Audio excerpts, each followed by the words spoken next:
Hello mga kamamshi! Welcome back to my channel. Kamusta kayo? I hope everyone is fine and everything is okay.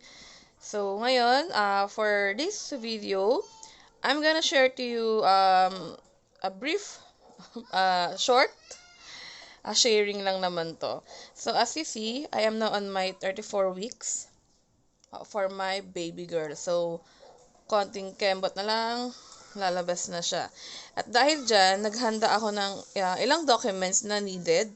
So, based lang po ito sa mga napapanood ko at sa mga nakikita ko. So, ipapakita ko sa inyo yung folder.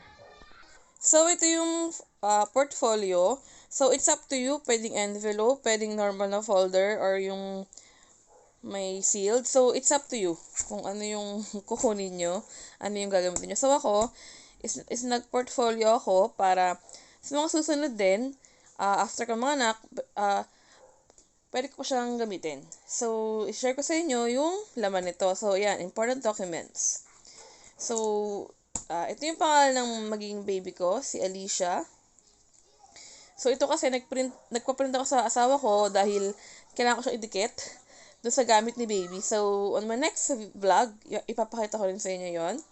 So, ito na to. So, syempre, ang kailangan natin is yung PhilHealth, MDR, and CSF. Yung MDR ay depende sa inyong mag-asawa kung kayo yung gagamitin nyo. So, kung parehas kayo may work, so, syempre, yung MDR ni Mrs. Ngayon, kung katulad ko naman na wala akong work, so, dependent ako ni Mr. So, MDR niya. And then, CSF, ito yung isa sa mga kailangan din. So, kailangan itong pirmahan sa company, HR. So, itanong nyo na lang din kung ano yung mga kailangan. So, ito kasi ito yung kailangan sa line-in. So, syempre, magatanong tayo kung saan tayo mga anak. Pero, feeling ko naman, kahit saan, talaga may PhilHealth. So, paghandaan nyo yung mga documents. Para pagdating doon, tama naman yung mga napanood ko na, mamaya si Mrs. nanganganak, tayong mga Mrs. nanganganak na, syempre si Mr. Asan yung ganito, asan yung papel, asan yung ganyan, syempre, di ba? Baka matuktok mo pa yung asawa mo.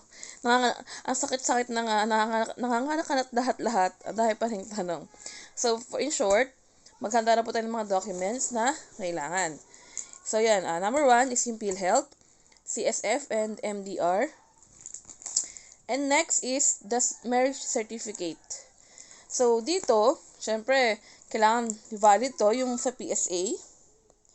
And then, asisi pala, sa bawat page niyan, meron akong mga notes na. So, kapag naghanap si Mr., hindi niya kailangan magtanong sa akin kung nasaan. Basahin na lang niya. So, for dito, marriage certificate, ito yung original.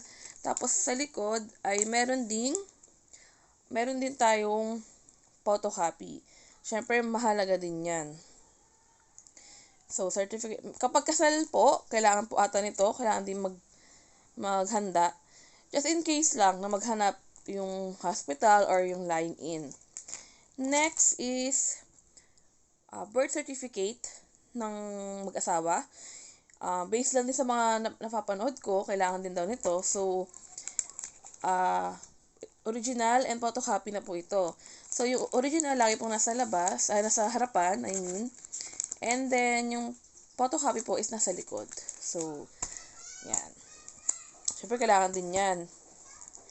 And then, next is the ultrasound. So, kung may mga ultrasound kayo, yung mga nauna, sana naman hindi nyo po itinapon. So, i-save nyo lang.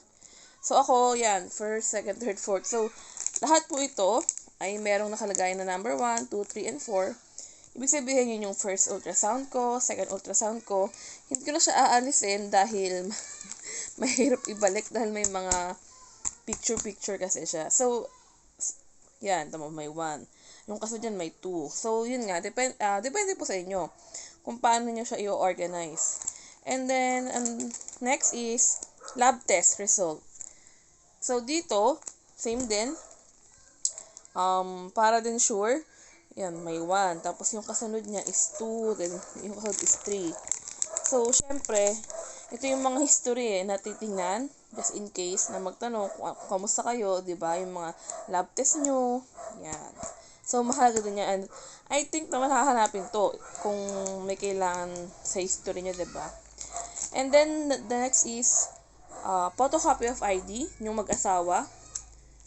Yes. Mamaya ko to pipirmahan. So, yan. ID niya. Tapos, sa likod nun is yung ID niya, ID ko.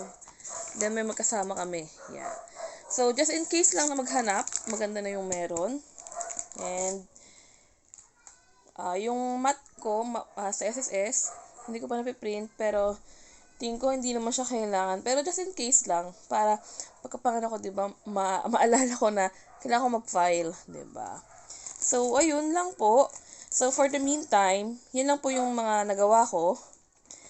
Kung may kulang pa po, paki-comment na lang din para alam ko kung ano yung kulang.